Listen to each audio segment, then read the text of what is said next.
कहानी एक, सोने का पेड़ और सच्चाई की जीत। एक दिन दरबार में एक अमीर व्यापारी आया। उसने कहा, जहांपनाह, मेरे बगीचे में एक ऐसा पेड़ है जिस पर सोने के फल लगते हैं। अगर आप चाहें तो मैं वह पेड़ आपको भेंट कर सकता हूँ। ये सुनकर दरबार में फुसफुसाहट शुरू हो गई। बादशाह अकबर को बात थोड़ी अजीब लगी, लेकिन उन्होंने कहा, अगर ऐसा पेड़ है तो उसे हमारे महल में लाया जाए। व्यापारी बोला, हुजूर, पेड़ बहुत नाजुक है, उसे निकालने में 1000 सोने की अशर्फियां खर्च होंगी। कुछ दरबारी लालच में आ गए और बोले, जहांपनाह, ये तो बहुत लाभ का सौदा है। लेकिन बीरबल चुप थे। अकबर ने पूछा, बीरबल, तुम क्या सोचते हो? बीरबल मुस्कुराए और बोले, जहांपनाह, पहले उस पेड़ के फल यहाँ मंगवाए। अगर वे सच में सोने के हैं तो पेड़ भी मंगवा लेंगे। व्यापारी घबरा गया।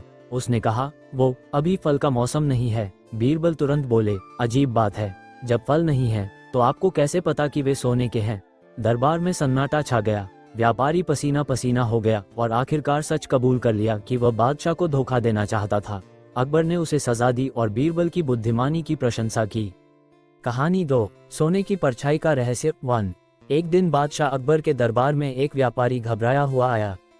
व्यापारी बोला, जहांपनाह, मैंने अपने मित्र को एक सोने की थैली दी थी। अब वह कहता है कि उसने सिर्फ उसकी परछाई ली थी, असली सोना नहीं। दरबार में सब लोग हैरान रह गए। बादशाह ने तुरंत बीरबल को बुलाया। बीरबल ने दोनों पक्षों की बात सुनी। व्यापारी का मित्र मुस्कुराते हुए बोला, जहांपनाह, मैंने सोने की थैली की परछाई जमीन पर देखी और मजाक में कहा कि मैं परछाई ले रहा हूँ। असली सोना तो मेरे पास कभी आया ही नहीं।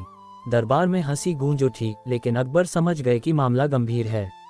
बीरबल ने थोड़ी देर सोचा और कहा, ठीक है, अगर तुमने सिर्फ परछाई ली है तो असली सोना व्यापारी के पास ही होगा, मगर सजा के तौर पर तुम्हें परछाई की कीमत चुकानी होगी।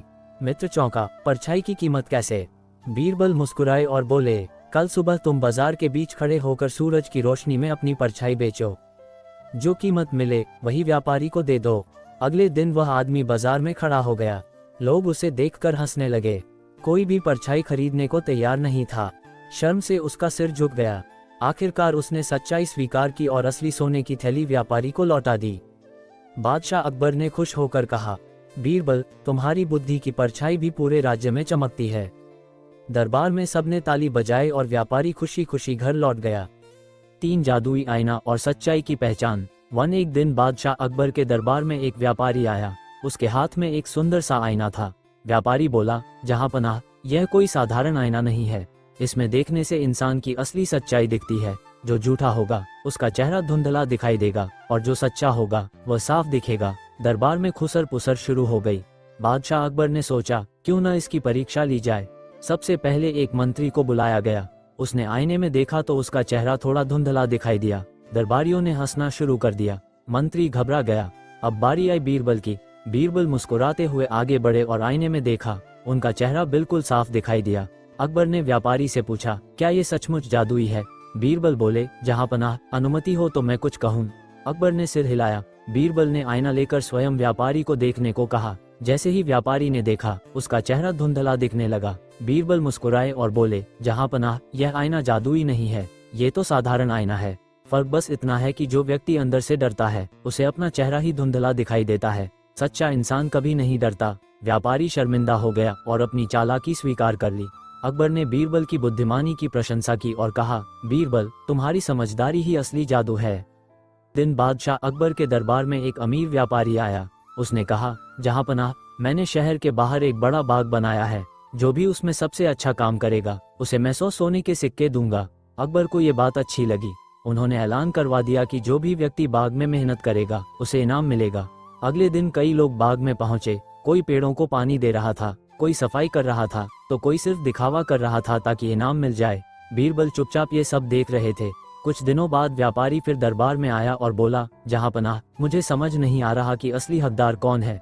अकबर ने बीरबल से कहा, बीरबल, तुम ही बताओ, इनाम किसे मिलना चाहिए? बीरबल ने मुस्कुराकर कहा, जहांपनाह, कल सुबह सभी काम करने वालों को दरबार में बुलाइए। अगले दिन सब लोग दरबार में इकट्ठा हुए। बीरबल ने हर व्यक्ति से पूछा, अगर तुम्हें इनाम न मिले तो क्या तुम फिर भी बाग में काम करोगे? अधिकतर लोगों ने सिर झुका लिया।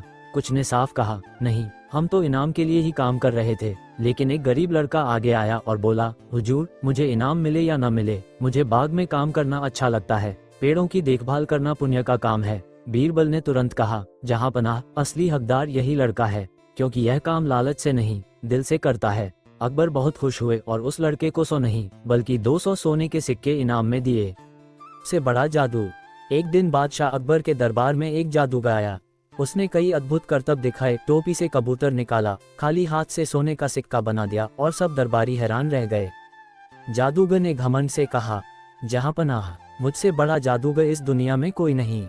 बादशाह अकबर मुस्कुराए और बोले, क्या तुम बीरबल से भी बड़े जादूगर हो? जादूगर बोला, अगर बीरबल मुझे हरा दे तो मैं मान जाऊंगा। दरबार में बीरबल को बुलाया गया। बीरबल शांत स्वभाव से आए और बोले, जहांपनाह, मैं कोई जादू नहीं जानता, लेकिन एक छोटा सा खेल दिखा सकता हूँ। बीरबल ने जादूगर से कहा, आप आंखें बंद करके ऐसा काम करें जो मैं आंखें खोलकर कर सकूं। जादूगर ने सोचा, ये तो आसान है। उसने आंखें बंद की। तभी बीरबल ने जमीन से थोड़ी सी धूल उठाई और अपनी आंखों में डाल ली। फिर बोले, अब आप भी यही काम आंखें बंद करके कीजिए। जादूगर घबरा गया, वह ऐसा नहीं कर सका। दरबार में सब हंस पड़े। बीरबल बोले, जहांपनाह, असली जादू दिमाग का होता है, हाथ की चाल का नहीं। अकबर बहुत प्रसन्न हुए और बोले, बीरबल, तुम्हारी बुद्धि ही सबसे बड़ा जादू है। जादूगर ने अपनी गलती मानी और दरबार से विनम्र होकर चला गया।